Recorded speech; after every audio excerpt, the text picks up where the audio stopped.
to a depth of 100 feet is composed of less than 1 glass of actual water.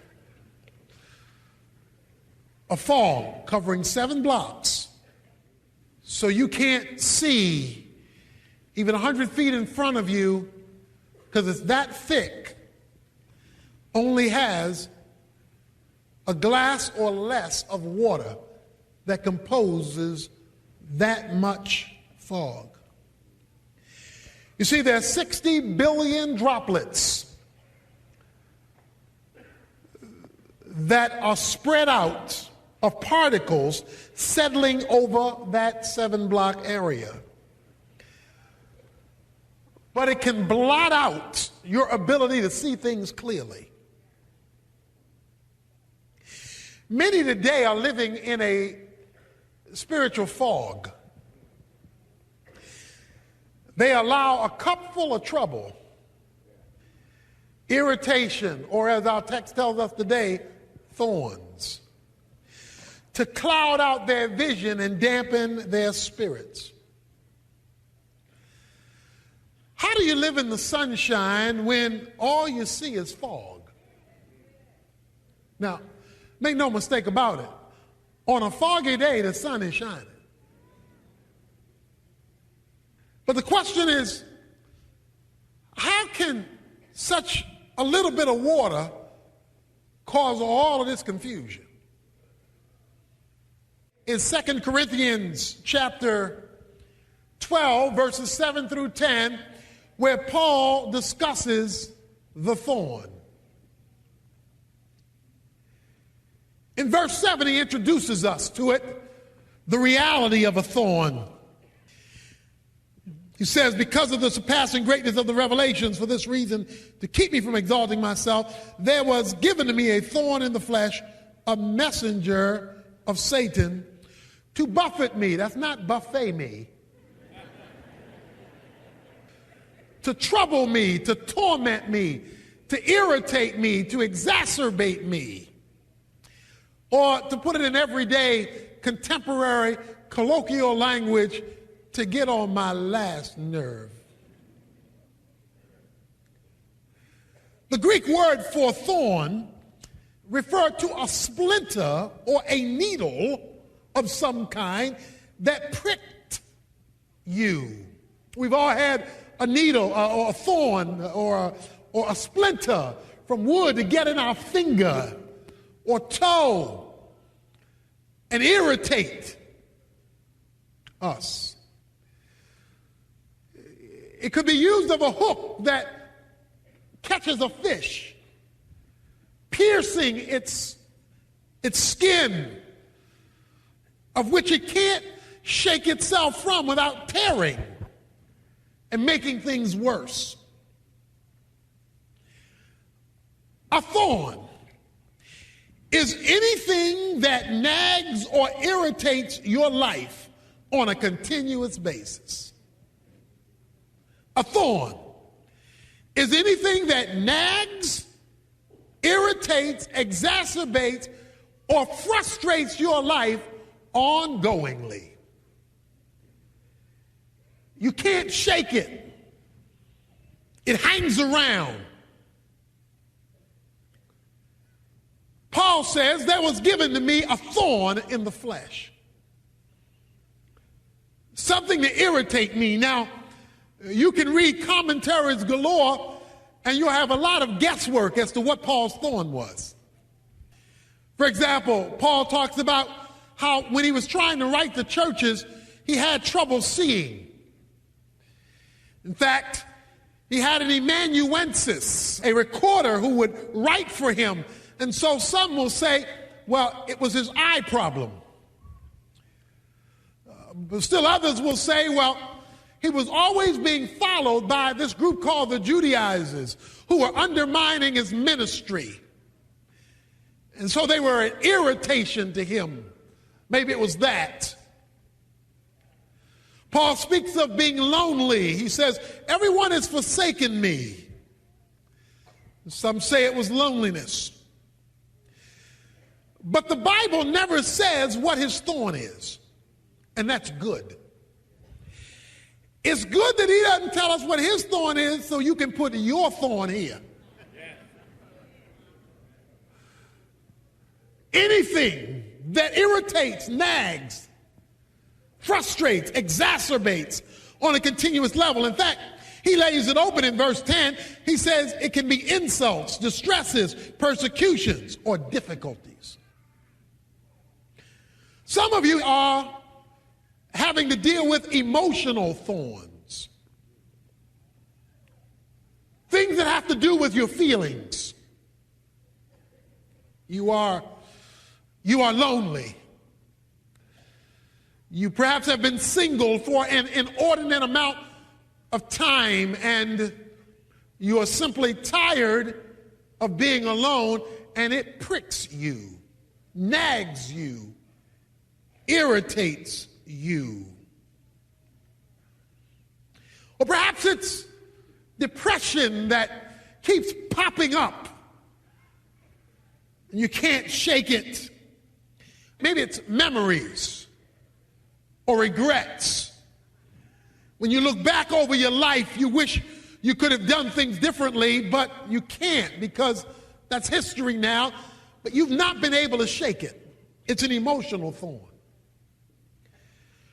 Others have relational thorns. People who get on your nerves. They always popping up at the wrong time, which is any time they show up.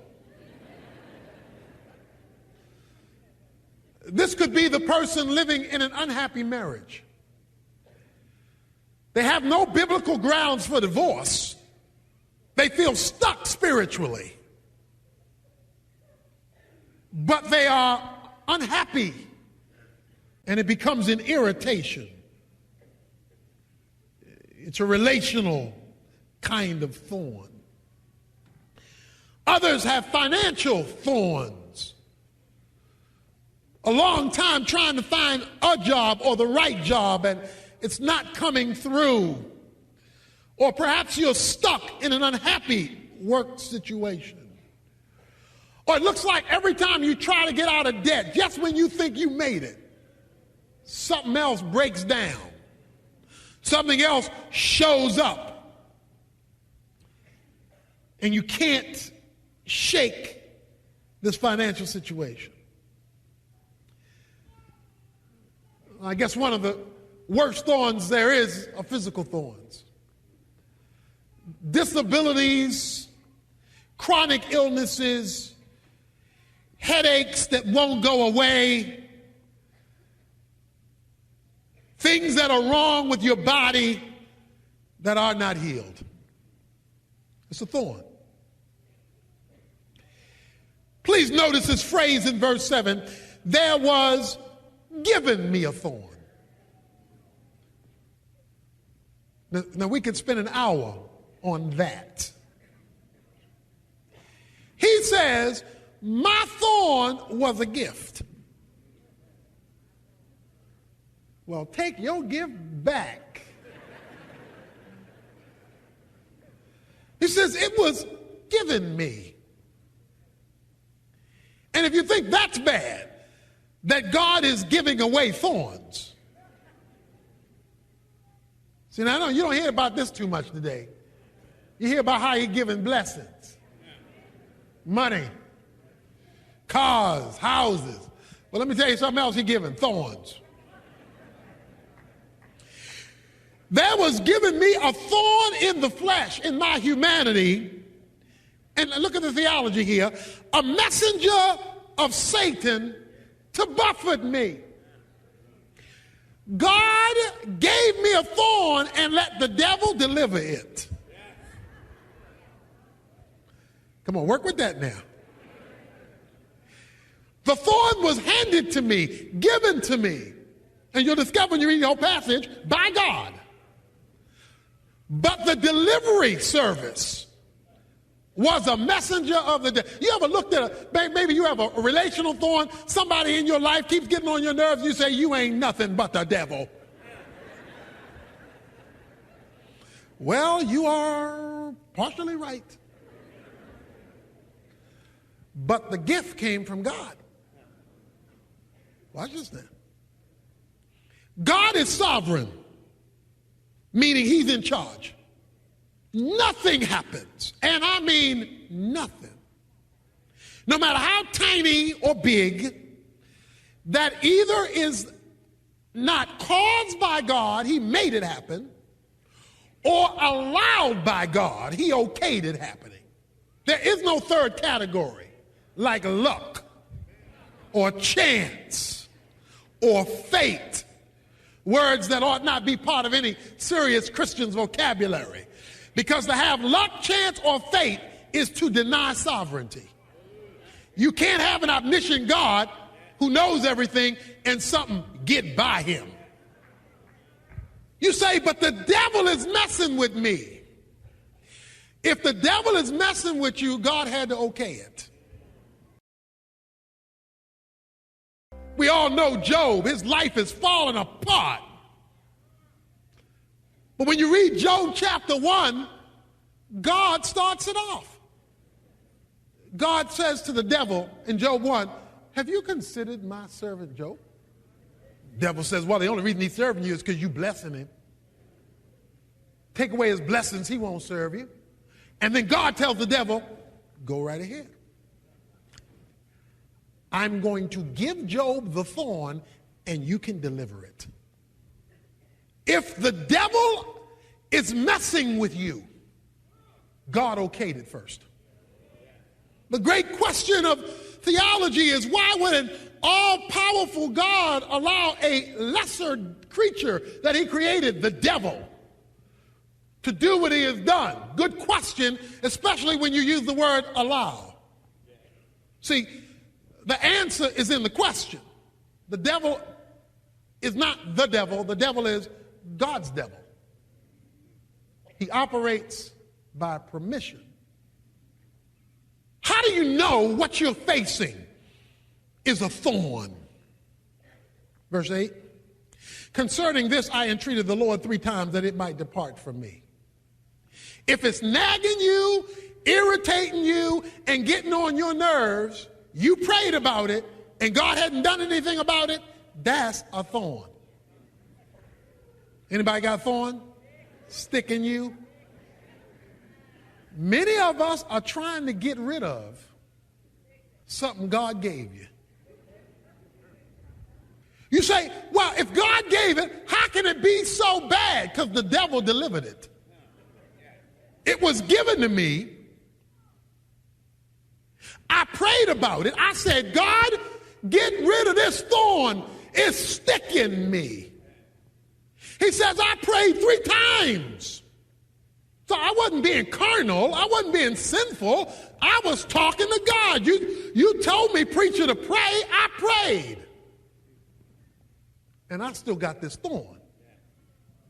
If you pray about something and you're a serious Christian and a serious prayer and it's a thorn because it's irritating you and God doesn't take it, that's because he's not finished with the gift.